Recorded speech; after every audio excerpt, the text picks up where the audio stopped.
আসসালামু আলাইকুম। আজকে আমি বেসন আর দুধ দিয়ে ভীষণ সুস্বাদু করে বরফি বানিয়ে দেখাবো। প্রথমে বেসন ১ কাপ নিয়ে নিচ্ছি, স্বাদমতো লবণ ভালো করে মিশিয়ে তারপর লিকুইড দুধ ১ কাপ দিয়ে দিচ্ছি। দিয়ে ভালো করে মিশিয়ে নেব যেন লাম্পস না থাকে। চুলায় প্যান বসিয়ে দিয়ে দিচ্ছি ঘি ৩ টেবিল চামচ। ঘি যখন মেল্ট হয়ে যাবে তখন বেসনের মিশ্রণ দিয়ে দিচ্ছি।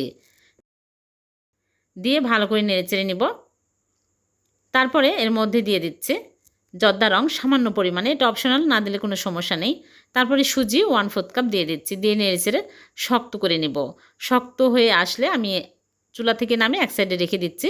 চিনি শিরা তৈরি করব, এর জন্য চুলায় প্যান বসে চিনি 1/2 কাপ, পানি 1/2 কাপ, এলাচি গুঁড়া দিয়ে ভালো করে মেল্ট করে নেব। যখন চিনি মেল্ট হয়ে আসবে, বলকুটে আসবে, তখন চুলা থেকে নামিয়ে নেব।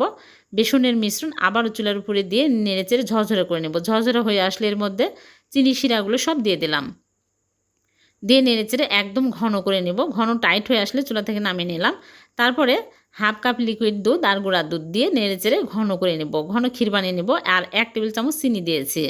এরকম ঘন ক্ষীর হয়ে আসলে আমি চুলা থেকে নামিয়ে তারপরে বেসনের মিশ্রণের উপর ঢেলে নিচ্ছি। নিয়ে ভালো করে চেপে চেপে নিব।